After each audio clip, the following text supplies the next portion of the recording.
نحمده ونستعينه ونستغفره ونستهديه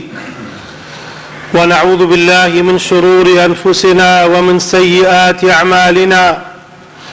من يهدي الله فلا مضل له ومن يضلله فلا هادي له وأشهد أن لا إله إلا الله وحده لا شريك له وأشهد أن سيدنا ونبينا محمدا عبده ورسوله يا أيها الذين آمنوا اتقوا الله حق تقاته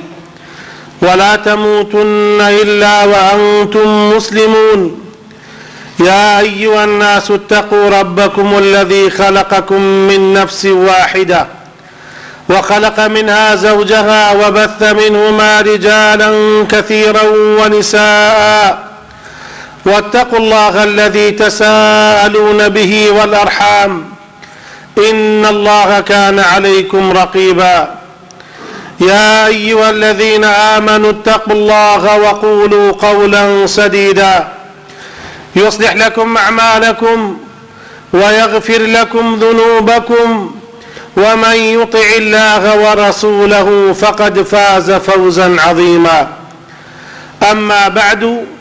فإن خير الكلام كلام الله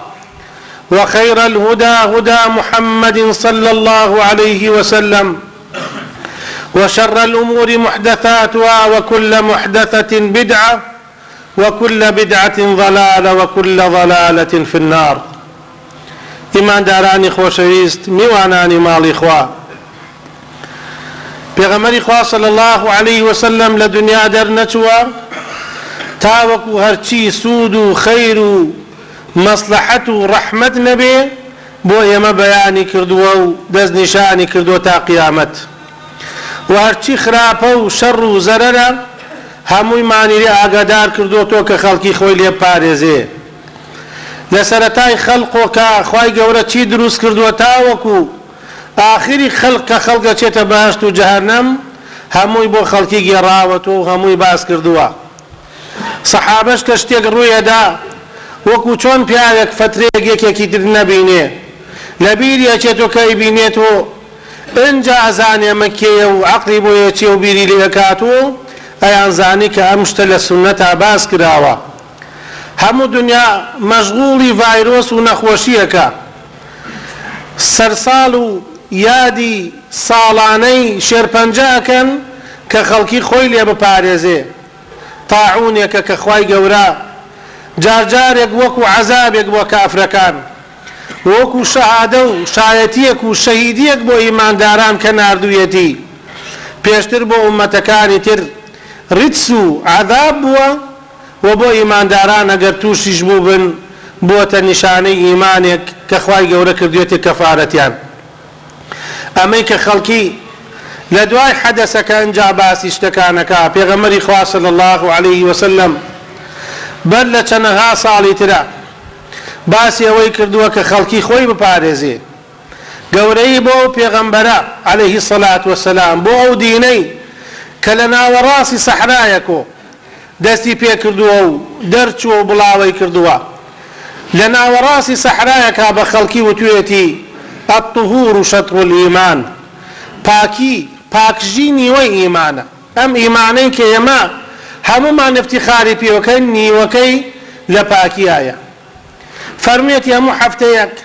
عەلە لەقەلە بێ خۆتان بشۆرن نینۆ بکەن خۆتان پاکەنەوە پشتان باوەکو جوان و ڕێک بێ فەرموویەتی جلی جوان لەبەرکەن با بۆنتان خۆش بێ ئەچنە ناوی خەڵکون و کە شامەتی بەینە الناس وەکو نیشانە و خاڵ وابن لە جوانی و لە پاکیە خۆتان بپارێزن بە تەواوی سیستمی تەندروستی تەواو ئەوە نییە کە وا خەستەخانە زۆر بێ ئەوە نییە کە عیادەکان قڕە باڵق بێ ئەوە نییە کە وا هەر ماڵێ سەیدەلەیەکی تایە و پڕە لە دەوا و دەرمان ئەوەیە کە ئینسان خۆی بپارێزێ ئەو پێغەمبەرە عليه الصلاة والسلام هەر کەسێک جارێک تەوقەی لەگەڵا کردووە ئەو ڕۆژە تا ئێوارە بۆنی خۆشی ناودەستی هەرماوە یەک جاریان وتویانە پێی تەنیا لەبەرەوەی شیرینیەکی خواردۆ بۆنی شیرینی لێ هاتووە فەرمێتی تر تا ماوە من شەوە ناخۆم لەبەرەوە خۆی پاک ڕاگرتووە. ئێستا ئەڵێن ئەم خواردنانە ئیسپادەیەوەی هەیە بۆەوە باشە، بەڵام ناوترێ چۆن نەخورێ. پێغەمبەری خوا صلی الله علیه وسلم ڕۆژووی داناوە کە بۆ خەڵکی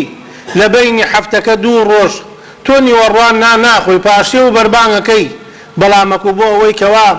هەرچی ئەوەی لە لەشە زەرەر و زیانە بسووتێ و نەمێنێ. هاتن بۆ مزگەوت کە ئێستا زۆربەی بۆتە سەیارە و تااقەتی نییە یانەکو بێ. پێغەمبەری خوا صلی الله علیه وسلم فەرموویەتی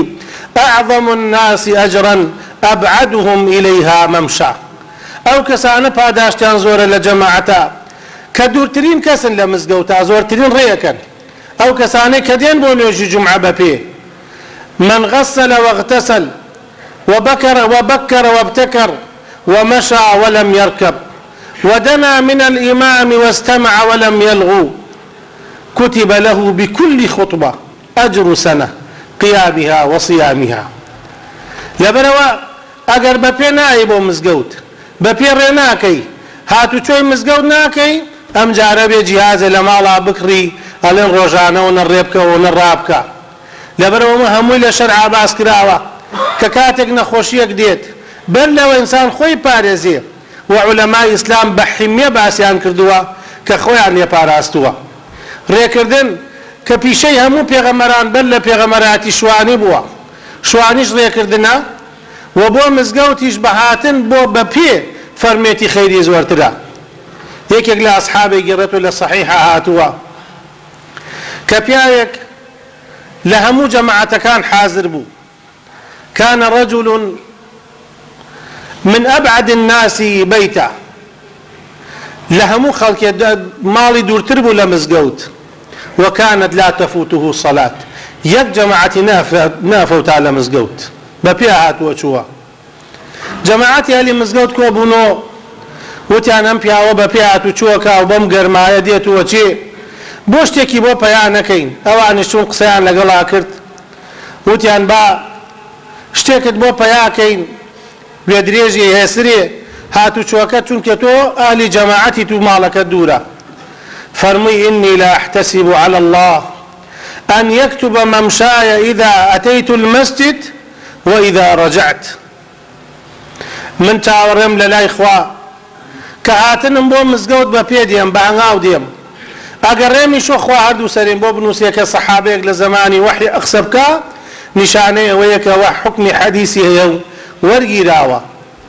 فەرمووی هەردوو سەرەکەم بۆ نووسرێ مادامەکو بەپێ دێم بۆ مزگەوت، خوای گەورەش ئەی پارێزێ. خوای گەورە هەموو لایەک بپارێزێ لە هەموو نەخۆشی و دەرد و بەڵایەک. أقول قولي هذا وأستغفر الله لي ولكم فاستغفروه إنه كان توابا.